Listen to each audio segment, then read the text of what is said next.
হযরত মাকেল ইবনে ইয়াসার রাদিয়াল্লাহু বর্ণনা করেন যে রাসূলুল্লাহ সাল্লাল্লাহু আলাইহি সাল্লাম ইরশাদ করিয়াছেন, কুরআনে কারীমের সূরা অর্থাৎ সর্বোচ্চ অংশ হইল সূরা বাকারা।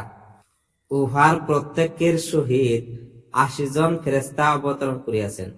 উহার প্রত্যেকের সহিত ৮০ জন ফেরেশতা অবতরণ করিয়াছেন এবং আয়াতুল কুরসি আরশের নিচ হইতে বাহির করা হইয়াছে, অর্থাৎ আল্লাহ তাআলার বিশেষ খাজানা হইতে নাজিল হইয়াছে। অতঃপর উহাকে সূরা বাকারার সহিত মিলাইয়া দেওয়া হয়েছে, অর্থাৎ উহার মধ্যে শামিল করা হইয়াছে।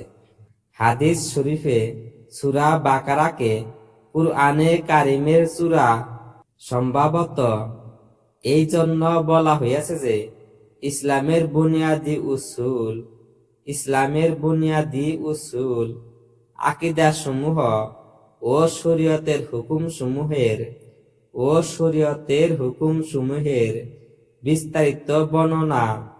বিস্তারিত বর্ণনা যেরূপ সূরা বাকারাতে বর্ণনা করা হয়েছে, এই পরিমাণ ও এরূপ কুরআনে কারীমের আর কোন সূরায় করা হয় নাই।